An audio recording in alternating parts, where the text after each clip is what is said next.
Hey everybody, welcome back to History Student Reacts. Today we'll be watching how Drusus formed Rome's Germanic frontier by kings and generals. So this is the third episode in their series on the reign of Augustus. Last time we covered the early military campaigns of Augustus's reign, seeing how he was able to consolidate power and put down a bunch of revolts. Today, we're going to cover Rome's very contentious relationship with Germania. And of course, this series is really building up to the Battle of the Teutoburg Forest, so we'll get to see all the backstory and how we get up to that moment as we go throughout this series. Now, if you guys end up enjoying this one, I'd appreciate it if you'd leave a like, subscribe, and check out my Patreon, which is linked down below. With all of that out of the way, let's jump right into this reaction.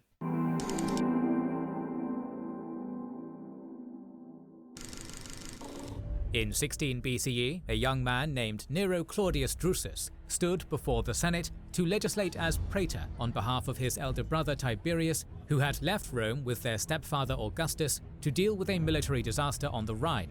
So today we'll get to talk all about Drusus, who, as was revealed there, was a member of Augustus's family, who, I guess were not technically a royal family, but in effect were the sort of royal family of Rome, or at least the family of the emperor, which frankly was a very similar thing, though as we've talked about in previous episodes, Augustus was very careful to be like, no, I'm not a king, etc., etc., but the position of Roman emperor will really become that of an absolute monarchy over time.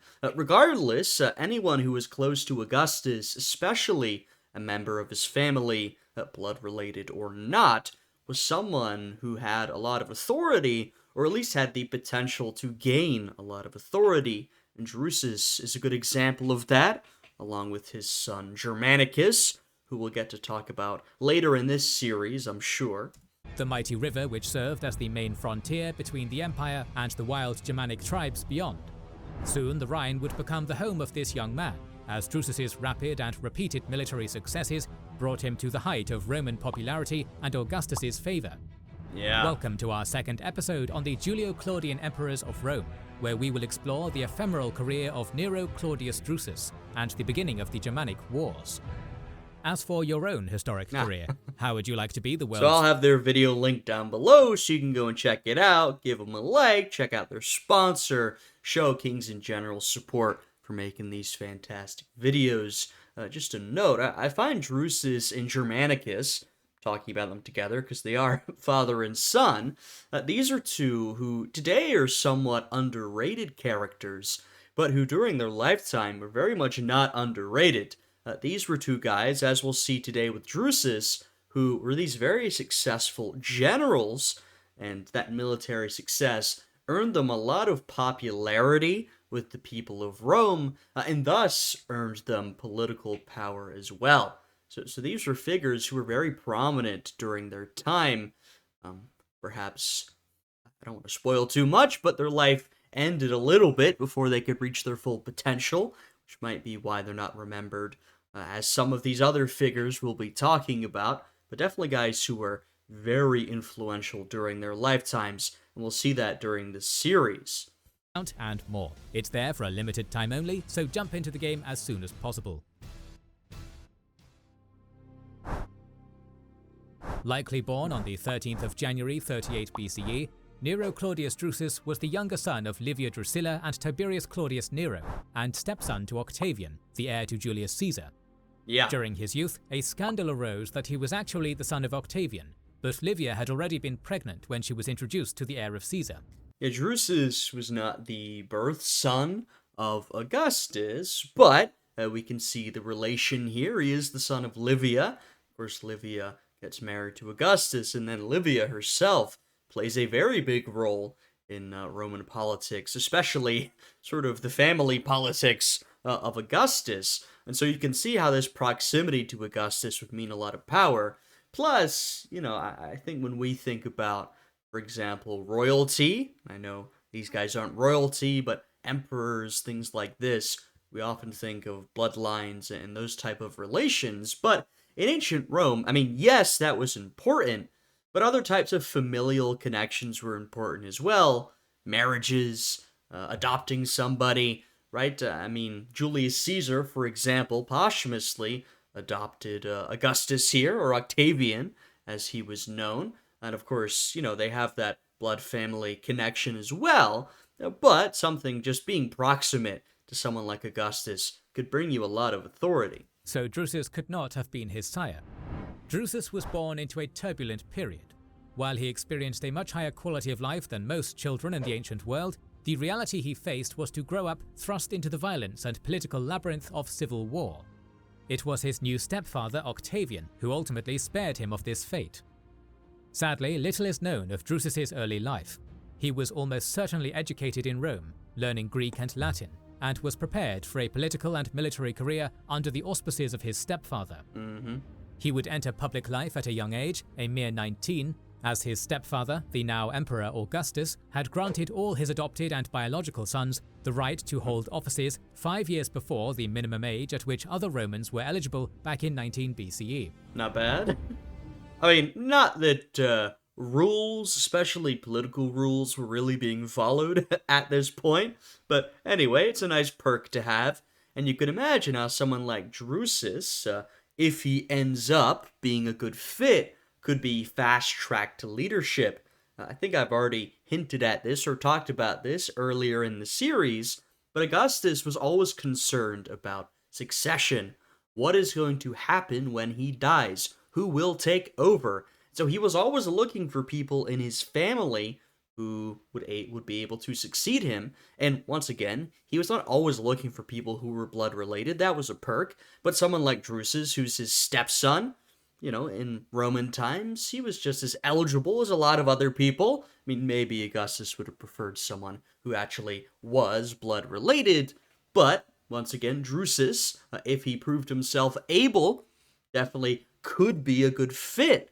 Now, let's not look ahead too much. We'll see how Drusus performs, but just keep in mind that, Augustus is always looking for people who can perhaps take up his mantle, or even just take some of the responsibility alongside him, even while he's still alive, but especially after he dies.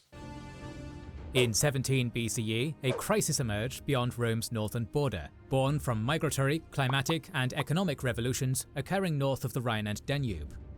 Like the Celtic peoples, who the Romans had only recently subdued, the early Germanic peoples were sophisticated farmers and had recently developed advanced agricultural techniques that resulted in higher crop yields and higher population density. Yes, we've got migration, we've got high population density. We're going to see a clash between Germania and the Romans due to all these different things. And, the Romans called everybody who wasn't them barbarians, and they did mean it in a derogatory way, but when we're looking at these people, you shouldn't interpret it like that, as in, just because the Romans called someone a barbarian, that doesn't mean they didn't have culture and complex agriculture and all these types of things, right? So these are well-developed tribes. They have a growing population, and they're looking for places to settle. And as we can see, these Germanic tribes are right along the border of the Roman Empire, the ever-expanding Roman Empire, might I add. This resulted in more economic activity, as well as pressure for land and resources from an increasing population. These factors often drove some groups of people to migrate, particularly those who had the wealth and power to support movement or Yeah, and they've got this little note here, which is worth reading. Most migratory groups were very small, only in the low thousands. This image we have of hundreds of thousands of people pouring over Roman borders in the later 4th century is an outdated interpretation of 19th and early 20th century Romantic and nationalist historians. So that's something that's worth remembering as well, that the image you might have, or we might have, I'll include myself in the group, I don't want to separate myself, but the image that people might have of this migration may not be accurate to how it actually was, how it actually happened. expansion. But, I mean, we'll see that these migrations do cause issues between these tribes and the Romans. The Roman colonization of the Rhine and Danube borders, this kind of migratory exchange was more fluid. resulting in the organic cross-pollination of the many decentralized tribes who lived in the region. Yeah, and I mean, look, the Romans did police their borders to a certain extent, although it depends what time period you're talking about. You do have things like the occasional guard tower, right? And depending on the era, there were more or less defenses along the Roman border. But if we just want to take a general look throughout the history of the Republic into the Empire, a lot of these borders were pretty porous. I mean, as you could imagine, it was a pretty hard thing to defend such long borders, especially back in the ancient world. And so there was a lot of movement over the Roman border, which was not really regulated by anybody. There were people coming back and forth, mostly a lot of people, we're talking about Germanic tribes, but wherever you look, people migrating into Roman territory and settling down, trying to find land specifically. Now, after a lot of the campaigns we're going to see here in the Battle of the Teutoburg Forest, there was definitely more focus paid towards the border between Rome and Germania in particular. But if we just look at this generally, oftentimes the borders were porous. It wasn't that difficult to make your way over the Roman border. However, there was now only a single political agent with whom they could negotiate, whose authorities were positioned much further from the frontier. Unable to quickly communicate with their leadership, which was located hundreds of miles away in, well, Rome, raiding was more often resorted to as a solution, and was met with punitive force by the new imperial power. The year 25 BCE had already seen one little-known expedition launched by Marcus Vinicius in response to the execution of Roman merchants and other tradesmen along the Rhine. You know, it's sort of funny to think that with Augustus, power has become a lot more centralized in the Roman Empire, which can actually make response to some of these far-off provinces a little slower. That's an issue of future emperors, including someone like a Diocletian, will have to deal with. There's a couple emperors who have to deal with this problem. But funnily enough, if you'd rewinded a couple decades, say if this had happened a few decades ago, when, for example, Julius Caesar was stationed in Gaul, when this migration really started happening in a big way, and there were these raids going back and forth, they would have directly dealt with the Roman authority on the spot, who would have been Julius Caesar, right? This was an era, the late Roman Republic, of sort of local big men and generals. But now we've moved past that a little bit, as we head towards an era of more centralized authority. I mean, still a bunch of authoritarians, but centralized around the figure of Augustus himself. Unfortunately, And so, that's to say, Augustus now, from his centralized position, is going to have to work out, if he wants a major response, him and his people are going to have to work that out. The execution of Roman merchants and other tradesmen along the Rhine. Unfortunately, the details are lost, but it was so successful that his men proclaimed Augustus Imperator. Trouble emerged again in 19 BCE, which warranted a response directly from Marcus Agrippa, Augustus's right hand. With a renewed big deal. And I'll notice that they mentioned him being proclaimed Imperator. Of course, we have the modern word emperor from imperator, but it didn't mean they were proclaiming him emperor, right? You might think, well, what's the point of that? It was a different, essentially the title. You'd grant this victorious general, usually their own army, would acclaim them imperator. And of course, as we talked about in previous episodes, at the time, Augustus called himself princeps, first citizen. They didn't necessarily have the idea of him as a king or an emperor, though of course an emperor he was. Revolt requiring his attention in Spain, Agrippa's solution was quick but more permanent. The Ubii, a Latin Germanic people, had been under pressure from the Suebi, a large confederation that Tacitus and Pliny would classify as belonging to the Immermones tribe, along with the Marcomanni and the Quadi. While Cassius Dio... And they're talking about in these notes to the left, just that the Germanic tribes were a pretty broad and diverse group. Might not be as specific as we think of today. And the Romans often did this because, they had knowledge of what was going on beyond their borders. Of course they did. But oftentimes that knowledge wasn't super granular in detail. So they'd look at a region and say, all right, you're these Germanic tribes, sort of grouping together, though of course they recognized there was diversity among those groups, those tribes. States that there was initially some fighting involved between both the Gallic nations and the Germanic peoples, Agrippa brokered a peaceful compromise between them. The Ubii would be allowed to settle on the left bank of the Rhine, in exchange for military service to Rome, a solution which was becoming the norm empire-wide. The Ubii were given a settlement, known as Oppidum Ubiorum, the foundation of the modern German city of Cologne. Agrippa also reorganized and settled the Treveri, giving them similar terms and laying the foundations for what would become Augusta Treverorum. Likewise, a cohors Ubiorum Peditum et Equitum and an Alla Treverorum were established, beginning the establishment of the permanent Roman military presence on the Limes Germanicus. Right. And I was just talking about how you will see slowly more of a military presence and a focus on the border, and that's what we're in fact seeing here. While entering into foedus military service with the Romans was an effective long-term solution, it could also be a double-edged sword. Roman favoritism towards one Germanic tribe could spark retaliatory attacks from other Germanic tribes, which may have been a partial reason for the renewed raiding of 17 BCE. Yeah.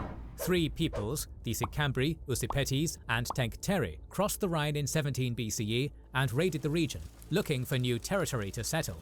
Since Agrippa's departure, Gallia Belgica had been under the stewardship of the talented Marcus Lollius, and the area had been reinforced with units from Spain after the genocide of the Iberian Cantabri tribe had been completed the year before. However, this would prove to be Lollius's last governorship. The Confederation of the Sicambri, under their king Melo, had already defeated an ala of local auxiliary cavalry when they stumbled into the advance of Legio V Alaudae in the pursuit. Lollius found himself in a disastrous ambush that resulted in the capture of the standard of the 5th Alaudae, Let's see, Romans getting caught in an ambush along the Rhine. Interesting. Everyone, let's keep that in our minds. Along the Rhine, or even just close to the Rhine, basically facing these Germanic tribes. They're saying there that this had a mix of Germanic and Celtic tribes, but facing these Germanic tribes, especially as Rome actually ventures past the Rhine River, they definitely need to be afraid of being ambushed and being attacked in either familiar or unfamiliar territory.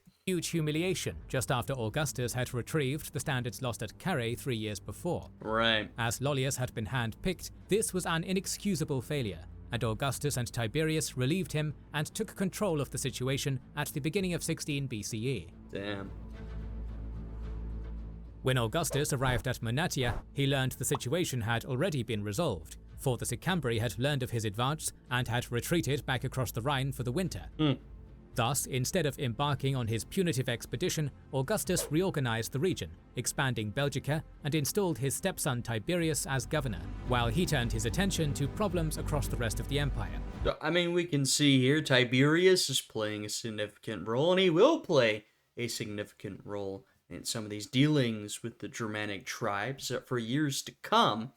And, well, Tiberius is interesting because you guys know that he eventually ends up becoming emperor. He is the successor to Augustus. It's also pretty widely known that Tiberius was not necessarily the first choice. We could see here that Tiberius is part of Augustus's considerations, though, you know, he goes through waves with Tiberius. He was still in relatively good terms with him. At times, he would be on worse terms, especially when Augustus felt he had potential alternatives, like Drusus, perhaps. But, I mean, you can see it's not like Tiberius and Augustus were always on bad terms.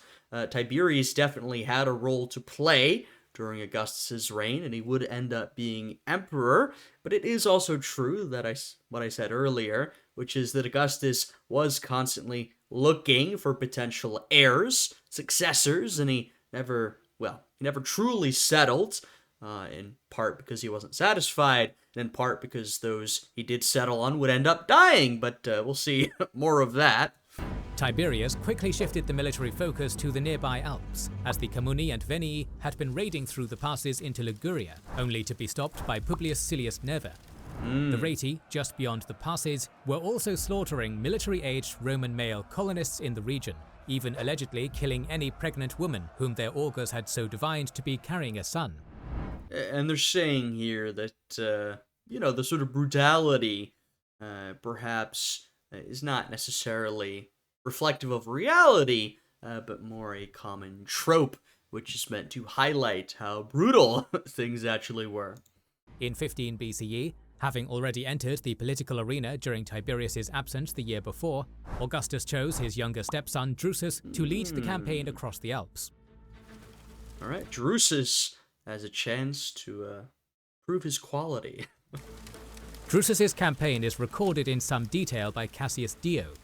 He began in northeastern Italy, leaving the Veneto region for the Dolomites and reaching the Tridentine Mountains, where he met the Reti in his first battle. The lightly armed Reti were easily overcome and retreated up the Rescent Pass. Drusus pursued them, establishing a bridge over the Adige at Bolzano and moving on to the steep northern slope of the pass. At this point, the Reti had run out of reserve armaments, and Drusus again defeated them when he emerged on the north side of the Alps. Impressed with his success, Augustus awarded Drusus with the post of praetor, but his campaign was yet unfinished. Hey, not bad. And we probably know a fair amount about the campaigns of Drusus, because, as I mentioned earlier, he was such a popular and beloved figure at that time, and in the near aftermath, among Romans, right? And so he's someone people wanted to know about, so a lot of this would be recorded, as compared to the campaigns of some other generals that, maybe they got a little less attention than Drusus did. While Drusus had advanced through the eastern Alps, Tiberius had marched out of Monatia in the west, with orders to permanently quell the peoples of the northern slopes, taking both the Furka and Walensee passes through the Alps and into Raetia. According to Cassius Dio, none of the peoples of the Reti could muster the forces to meet Tiberius and Drusus simultaneously, and quickly collapsed. United in the field, Tiberius and Drusus then turned east to the lands of the Vindelici, besieging numerous strongholds. The fortress of the Genones fell on August 1st, and the Vindelici soon followed. Neighboring Noricum had been a Roman ally since 186 BC. My God, there's a lot of notes this time. Romans traded a variety of goods with Noricum, of course. Yeah, and once again, we mentioned how the sort of Roman borders were relatively porous, and even when there was more of a military presence, there would be trade across those borders. It's not like, yes, Rome was relatively unfamiliar with Germania, especially as you got deeper into Germania. They were more familiar with the territory along their own borders, which we're sort of seeing here. But there, of course, was a relationship maintained to a certain extent between the people of these tribes, or at least certain tribes, and the people of Rome, the Roman Empire. And thought themselves safe. Unfortunately, they had offended the Romans the previous year and were instead taken by surprise. Damn. The Romans clambered up the mountainous slopes in a rapid siege of Virinum, breaching the gates and felling the kingdom in one blow. As with the Selasi a few years before, the military-aged men were rounded up as prisoners, enslaved and deported. As with their neighbors, they were forced to pay a hefty tribute, and the lucky men were drafted into the new auxiliar units. Drusus and Tiberius were bestowed with many honors for their success, including coins of Augustus raised upon a Sella Coralis, receiving olive branches from their likenesses. Horace praised their merits in a panegyric, and the army proclaimed Augustus imperator for a 10th time. Tiberius was sent east to deal with... And once again, you've got your two stepsons, your sons, right? You've got them out on campaign very successfully. You're honoring them. It's pretty clear what the point is here to everybody. This is Augustus saying, hey guys, if you want to think about my successor, well, I've got a couple young fellas to direct you to, all right? It's pretty clear to everybody that Augustus is thinking of succession. If maybe he wouldn't put it that way directly, because remember, he's not supposed to be some sort of hereditary monarch or something like that. He'd say he wasn't, but it's pretty clear to everyone that is what's on Augustus's mind. Problems in Illyricum, and Drusus was promoted to the post of Legatus Augusti Pro Praetori for the Tres Galliae. However, this latter position came with strings attached. Drusus had proven his capacity to lead a campaign, and Augustus wanted the situation with Germania permanently resolved. Drusus quickly set about preparing for his forthcoming campaign. First, he conducted a census, which he used to establish the Concilium Galarium, based in Monatia. He also took control of the production of silver denarii at the mint to pay the army, provision supplies, and build new infrastructure in advance of the campaign. Moving additional legions from Spain to the Rhine, Drusus used these funds and manpower to build over 50 new fortlets on the Rhine, 2 bridges, 2 riverine fleets, and a new canal stretching from the Rhine to Lacus Flavo. So, I mean, we see here with all of this that Drusus is not just a military commander, but he is essentially governing. And of course, those two things are tied up. A big part of a military campaign is securing your logistics and supply lines and local support, and a lot of that veers more into politics. So that's what Drusus is doing here. He's politicking. He's showing I can lead a campaign, I can be a good military commander, but I can also do some governing, get involved in the politics. Of course, we haven't seen too much of Drusus yet. There's still a lot more to go. He needs to prove himself fully, but it is looking pretty good so far for him. Fortresses were built at Batavadorum, Vetera, Novatium, Oppidum Ubiorum, and Mogontiacum to house 7 legions. These legions were each positioned for an amphibious campaign, supported by waterborne logistics, using ships sent down from the recently established naval base of Fectio. Finally, Drusus leveraged recent alliances with Germanic peoples, such as the Ubii and Batavi, to lay the groundwork necessary on the opposite bank of the Rhine. This preparation took 2 years, and the strain on Gaul caused a brief revolt in Aquitania, but in 12 BCE, he was ready to launch the conquest of Germania. The war opened with a Transrhenian coalition of the Sicambri and several Gallic and Germanic nations who conspired to stoke a larger rebellion within Roman Belgica. I mean, we see here that the Gauls are not fully subdued yet. I mean, I referenced Julius Caesar in Gaul earlier, right? So it hasn't been that long since Gaul was fully brought under Roman control, right? It really is not that far in recent memory that Gaul had a lot more autonomy than it does now. And so there is still a bit of rebellion left in the Gallic people. But, I mean, at this point, a lot of that rebellion has been stomped out. A lot of it was stomped out under Julius Caesar. I mean, Gaul is truly a Roman province at this point and is becoming pretty well integrated. But, there's still a little bit there. There is some dissatisfaction. And of course, not only to point at Gaul in particular, you can look really anywhere in the Roman Empire, and you will find rebellion throughout the years. Drusus adeptly contrived a plan to foil this alliance, inviting the Gallic leaders to the Council of the 60 Nations and suppressing the rebellion before it could begin. Drusus was quick to respond, repulsing the raiding Sicambri and then initiating a punitive expedition for the defeat of Lollius in 17 BCE, heading out from Batavadorum and devastating the lands of the Usipetes and Sicambri, forcing them to sit out the war and restore their fields and granaries. He then turned and sailed down the Rhine to Fectio, launching a naval expedition through the new canals of Drusus and into Lacus Flavo, and from there into the North Sea. Drusus was quick to make allies with the neighbouring Cananefetes and the Frisii, who provided reliable guides, men and supplies in exchange for military service and a modest tribute of cowhides.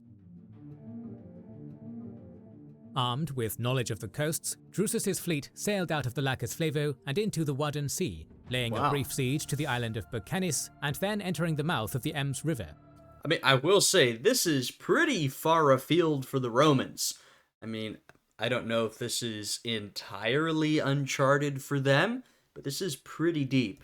There he waged war against the Chauci, a people described as the noblest yet most impoverished of the Germans, before sailing further upstream against the Bructeri. Upriver, the Bructeri assaulted Drusus's flotilla with their own force of boats, combined with skirmishers raining missiles from the banks. They were no match for the Roman river patrol vessels, armed with their own skirmishers and small bow-mounted catapultae. A small scouting force also continued along the coast.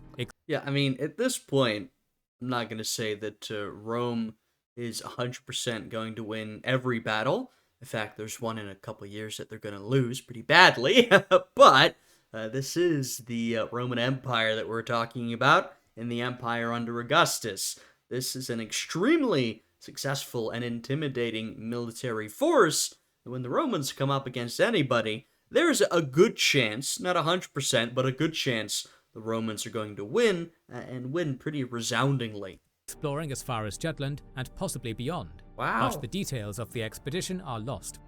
Both of these forces reunited at the mouth of the Ems at the end of the campaign season, but ran aground on mudflats when the Romans misjudged the tides. Luckily for Drusus, his new Frisian allies came through and helped rescue the Roman fleet, allowing them to return to Fectio before the onset of winter. Returning to Rome, Augustus promoted Drusus to Praetor Urbanus. Okay, so hey, more success for Drusus. He continues to move up the ranks. The next year, 11 BCE, saw a second campaign into Germania. With the Frisii secured as allies on his flank and the Chauci quelled, Drusus set out from Vetera up the Lippe against the Usipetes. Suffering from the previous year's devastation, they quickly surrendered in the face of Drusus's onslaught. Bridging the river and crossing to the south, their allies, the Sicambri, were nowhere to be seen, as they were off raiding the neighbouring Chatti to the southeast for refusing to join their alliance against the Romans. In this lull, Drusus took advantage of his relative security to establish more permanent fortresses along the Lippe in preparation for deeper campaigns into Germania. Yeah, I mean, this is classic Roman activity, right? You're campaigning through these provinces, but of course, with the Romans, they always wanted to go further and further and establish more of a permanent presence. And so to do that, you got to start building forts, right? This is a bad sign for everybody in the area. The people of Gaul a few decades back could have told you that when the Romans started arriving and building forts. That's a sign, especially if they're switching from wood to stone. That's a sign that they're here to stay. These fortresses, along with semi-permanent marching camps, which can be accurately dated to the time of Drusus's campaign, reveal his rapid advance deeper into Germania up the Lippe and Wetter towards the Weser. During this march, a portent emerged. A swarm of bees landed upon the ropes and poles of the tent of the Praefectus Castrorum Hostilius Rufus, which was interpreted as an omen of an ambush. Oh. As the campaigning season closed, Drusus and his forces... hey, I don't need any omens. I'll just tell you straight up, you should be wary of an ambush. ...reached the Weser. With his supply lines overextended, he wisely chose to turn back to the new legionary fortress of Oberaden. It was during the retreat that the Cherusci and Sicambri emerged for battle, harassing him as he advanced towards a pass called Arbelo. The Battle of Arbelo survives in little detail, but those details that do survive... Oh, interesting. The Cherusci will become key players in the Germanic Wars, famously led by Arminius. His father, Segimar, may have commanded at the Battle of Arbelo. Okay, so, it's all connecting back to Teutoburg Forest. Now, I know, I feel like I should say this, Teutoburg Forest is not the only important event to ever happen. I feel like we're making a lot of references back. It's mainly because that's what a lot of people know, and sort of feels like we're heading towards that moment. Look, there's a lot of stuff happening here. It doesn't all need to be related to the Teutoburg Forest. It just happens that a lot of it is, and that note in particular is pretty interesting. Are unique enough to provide a reasonable interpretation. The Cherusci, Sicambri, and other Germanic peoples had advanced ahead of Drusus's army towards this narrow defile, flanked on the sides by forests and higher ground, preparing it for battle. When the Romans entered, the Germanic peoples closed the pass on both sides and began harassing them with missiles. The Romans were driven together into a dense mass where they struggled to fight back, tripping over their marching packs and unable to throw their pila. Cassius Dio states that in this manner they would have destroyed the Romans.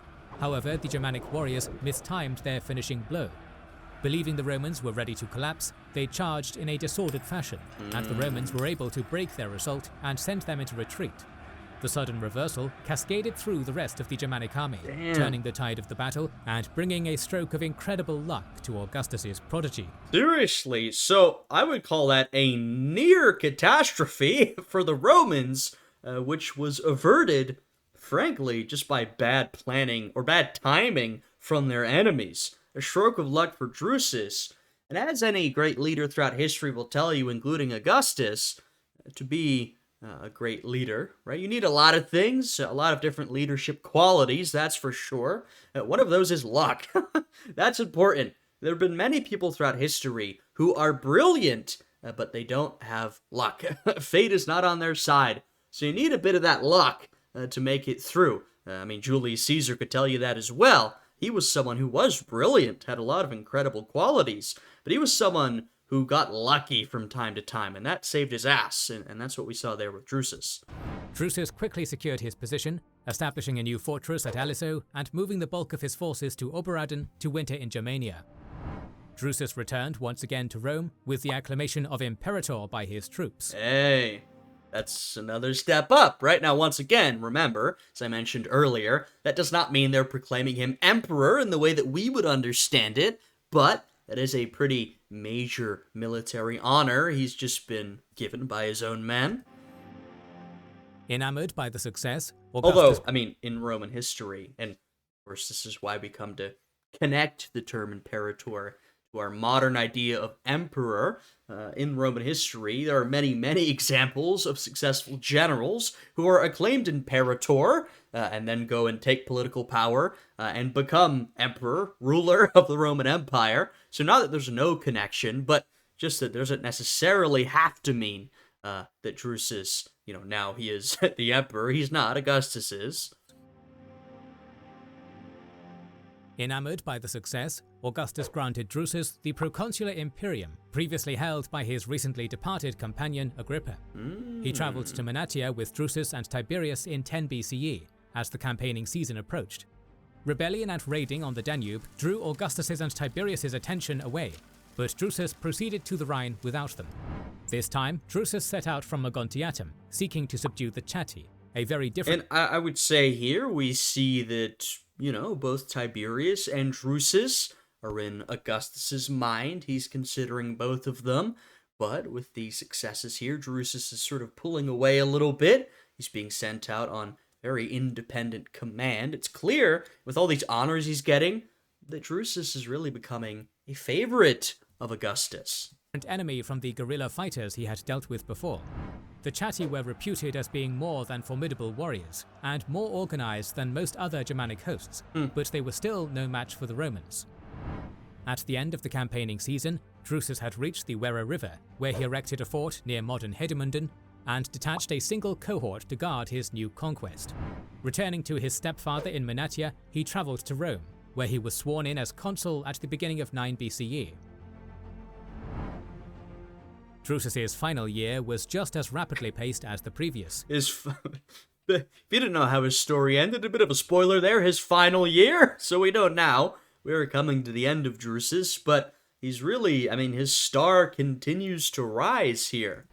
Setting out once again from Mogontiacum, he carved a path through the Black Forest to the land of the Suebi, a large confederation which he defeated only with considerable bloodshed. From there, he turned north once again to the Weser, defeating the Cherusci a second time and advancing to the Elbe, which he was unable to construct a bridge across before the end of the campaign season. Instead, he ordered his men to construct a tropaeum over the equipment of the defeated Marcomanni, receiving a portent from a strange, allegedly superhuman-sized woman. Drusus, unsettled, turned back with haste towards the Rhine, but fell from his horse, which landed on him and broke his leg. Unable to continue their return to Mogontiacum, the Romans erected a marching camp, which they called the Castra Scelerata, or Accursed Encampment. After the seeming... Not good. Like I said earlier, I don't need, an omen to tell you, but we are getting a lot of bad omens here. Things are not looking great. Not a great thing to name your camp either, if you're hoping for good luck. Supernatural events which had haunted their retreat. There, word was sent of Drusus's mortal wound to Augustus and Tiberius at Ticinum, and Tiberius rushed to his side. After 30 days, Drusus died from gangrene. Yeah. Tiberius led a column of his centurions and... A pretty unfortunate way to go, and sort of underwhelming for someone like Drusus. Of course, there's been a lot of what-ifs after Drusus's death. If he'd managed to survive, what could he have done? Would he have been the next Roman emperor, right? Would he have eclipsed Tiberius? A lot of people think there's a good chance.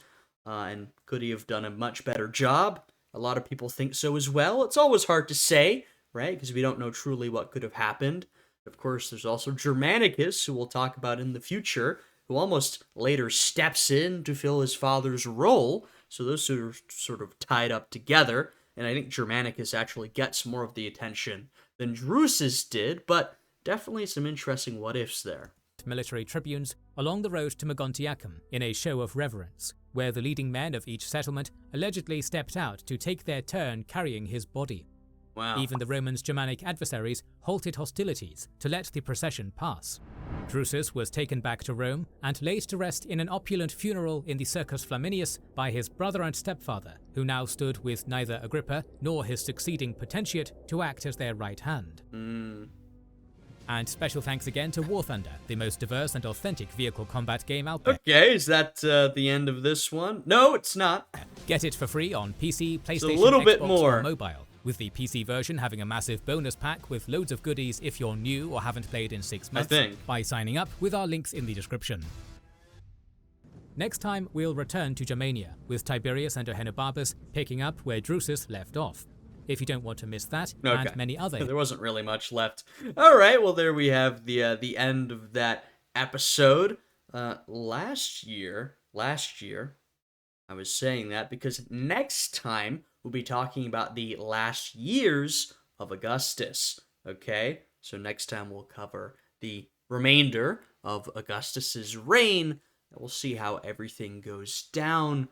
Is he able to find the heir that he's looking for?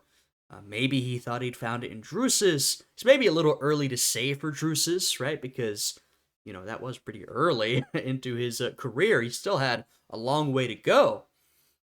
Okay, so, but Drusus is gone anyway. Will Tiberius be the guy? Yes, we know he will, but let's pretend like we don't for the moment. Young Germanicus, I mean, who else, right? Can Augustus find the successor he's looking for? Well, we'll talk all about that last time. Though, I mean, next time is the final years of Augustus, but it looks like after that part, we'll continue to talk about events that occur during the reign of Augustus. We're sort of bouncing perhaps back and forth between Augustus himself and then maybe the empire as a whole. So if you guys enjoyed this one, I'd appreciate it if you'd leave a like, subscribe, check out my Patreon, which is linked down below. It'll give you access to a whole bunch, years worth of exclusive videos. So thank you everybody for watching. I hope you're all having a fantastic day today, and I will see you all again next time. Goodbye.